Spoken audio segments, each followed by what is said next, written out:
Hi, I'm Paul Marcel. I just recently purchased a new bandsaw, and that's why I had so much shop mayhem going on here. You know, getting out the old bandsaw and moving things around and deciding I was going to sell some other things in the process. So it's been a total catastrophe in the shop, and I'm glad it's starting to settle down. But in the meantime, I have put this saw through its paces here in the last couple weeks, tinkering with a number of different aspects of it, and I thought I would do a quick review of it since a number of people have actually asked me about it, knowing it was on its way. So what I purchased was the Italian-Made LT-18 saw from Laguna Tools. I'm going to take you on a tour of the saw. We're going to go over the Laguna Guides. That's actually one of the big features I was looking for in a bandsaw. Regardless of the bandsaw I was going to get, I was going to make sure I bought the Laguna Guides. You can get these things as aftermarkets for add-ons to your bandsaw.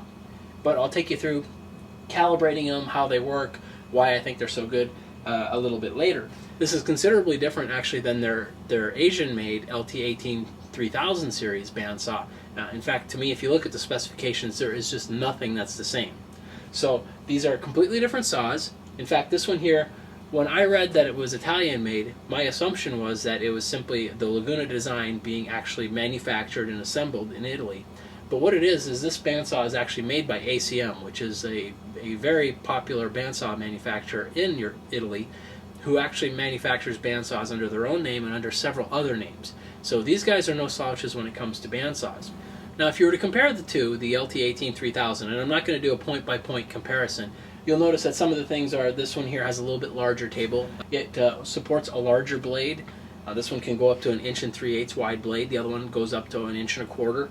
This one here has a 4.5 horsepower Baldor motor. The other one has a 4 horsepower Leeson motor.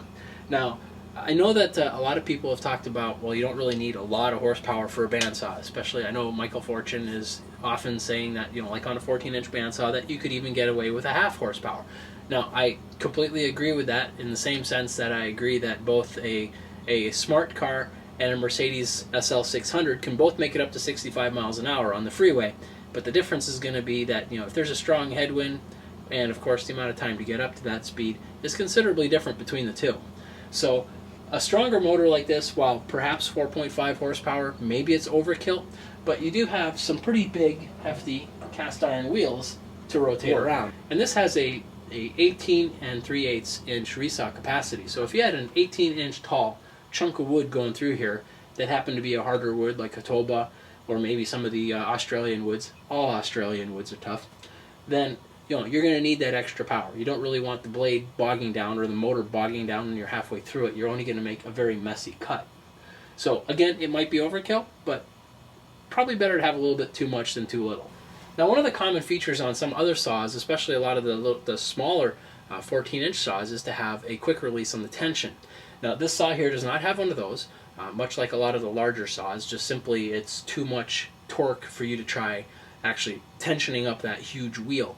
Normally they work by having kind of a cam action to separate the wheels and put them back into tension. So what this one here does, it just has a very nice knob here for setting the tension. In fact, I just normally leave it off when I'm not using the saw, so I detension it down to being a very small blade, but then you can pretty quickly take it from there to full tension in just a few turns. There is a tension guide here on the inside of the saw, and what it does, it tells you the size of the blade. Basically, it converts it to you to millimeters because, you know, we're American, we don't really know that.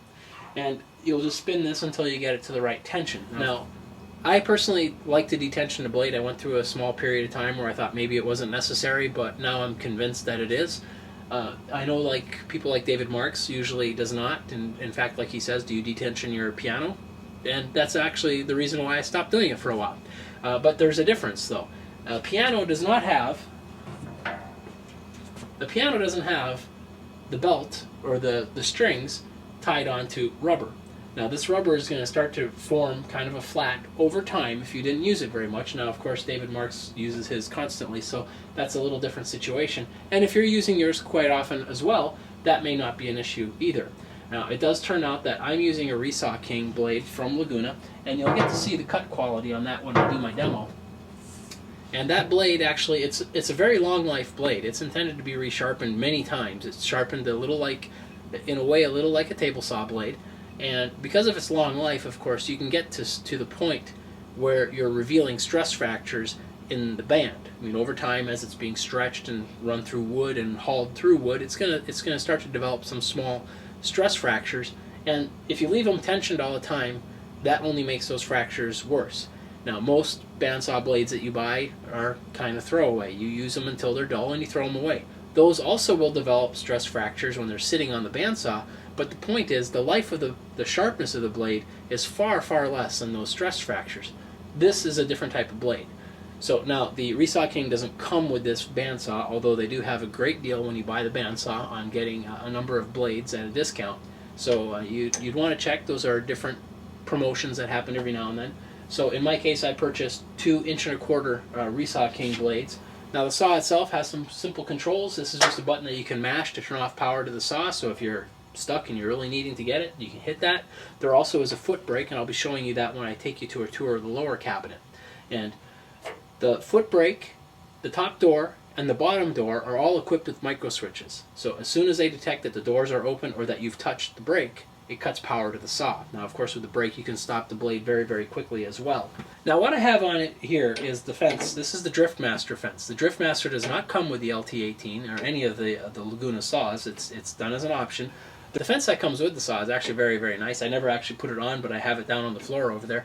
And it is 6 inches tall, and it's all aluminum. So you do have a couple screws that you loosen up in order to set the drift back and forth. So of course the DriftMaster comes with a very fast, easy to set drift setting. And I'm going to take you in closer here for a close-up when I show you how I set the drift on this saw and explain to you a little bit of how it goes.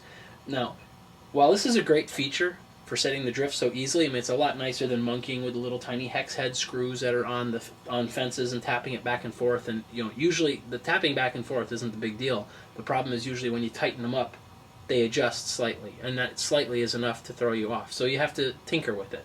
So this is nice. Granted, I tend to do resawing on my bandsaw, so I tend to leave the blade in for a long, long time. So it's not like it's buying me a lot of convenience.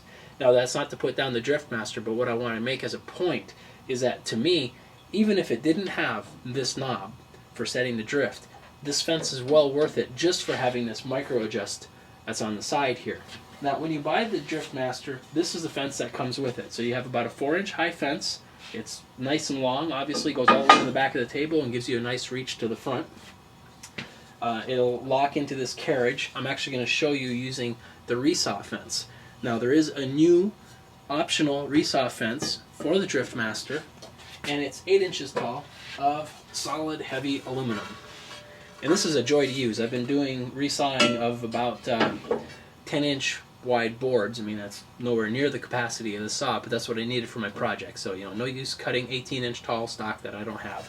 So the way the fence attaches is there's a square block here that's going to slide into the fence attachment, and we'll slide that in.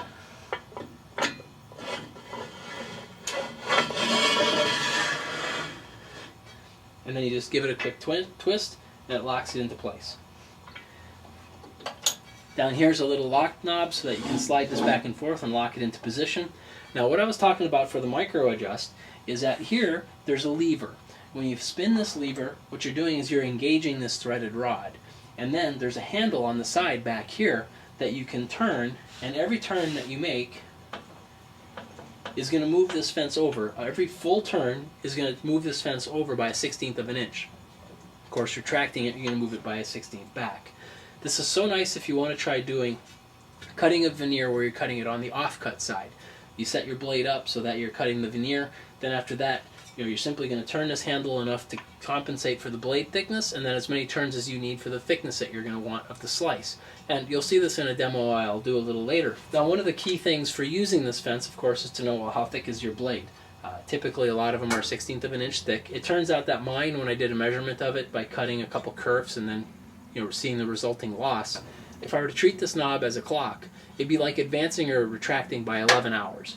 So that's what I use for setting the blade position, is by just compensating by turning for 11 hours, and then after that I turn for the thickness of the stock that I want to cut off. Now, the benefits of cutting on the offcut side are that the jointed surface that you have is always going to be running against the fence. So you're not going to have a side, if you're doing it more cutting near the fence, of course you're getting progressively rougher and rougher surfaces. By rough, I don't necessarily mean a lot of bandsaw kerf marks, but rather undulations. Any little undulation is going to get magnified on the next pass, and then on the next pass, and the next pass. So it makes it more difficult unless you're going to go and stop and rejoint that face every time you're doing a cut. When you're cutting on the outside, then of course each one of them is using the same stable reference surface. So if you're going to be gluing that veneer down onto a project, of course you've got, with a blade like the Resaw King, you have a very, very smooth surface that's coming off of it. It's plenty smooth enough to be glued down in a veneered surface, and then the top portion could be easily sanded in a drum sander or with just a large quarter sheet sander. So I'll give you a quick tour of the bottom cabinet of the saw. Of course, you've got the big wheel, you got a belt system. It uses just a regular, almost like a fan belt for the motor. There is a long rod here that pivots the motor up. That's how you set the belt tension. Now when you first get the saw, of course, you're going to need to set it almost as soon as you run it. It's going to stretch a little bit, so you're going to be tightening it for the first several times. I've probably tightened it now 3 times, 4 times. This here is a nice feature. It's a foot brake, so as soon as you tap this brake, it declenches a little micro switch that you could see through here through the wheel. So it'll disengage power from the saw, so it basically just turns it off instantly. And if you were to, of course, press further, there's what looks like a drum brake on the inside here of the portion that holds the belt. So it's kind of like the pulley mechanism has a drum brake on it. So you can actually stop it fairly quickly if you crank down on this, or just slow it down. Certainly is better than waiting for 2 18-inch diameter wheels to coast to a stop. Now the cabinet doors, they are ganged together, so they both move together. This bottom one here has this little piece that slides up and down. You can lock it in place. The idea being is it's going to try to close off this area for better dust collection. Now that doesn't really work all that well. It keeps chips from flying out of the side, but the problem is there's not enough suction generated or just airflow generated through the zero clearance insert here at the bottom for the dust to even want to come down here. So you tend to have a really dusty table so far. That's my biggest complaint so far of this saw, is that there is just this one dust port down in that far corner. So yes, the dust that comes off of here will eventually land on this slope. It'll be carried away with the air currents, but it's not really, unless you had a very, very strong dust collector, you're not going to be able to generate enough airflow through this big area up here. This is huge. This is probably the equivalent of 2 4.5-inch or 2 4-inch dust ports. And then of course there's a large space before you get to this zero clearance. Well, why would it pull air through the zero clearance that's up here when it's got all this open air with zero resistance? So that's the problem so far. I would really like to see if I can come up with a way to encapsulate this, even if it was just a piece that got inserted here and around, and then put a 4-inch dust port right here so it'd pull it right through the table. That would be ideal. I would love that. Otherwise, yes, you do a little bit of cutting and your table is completely coated.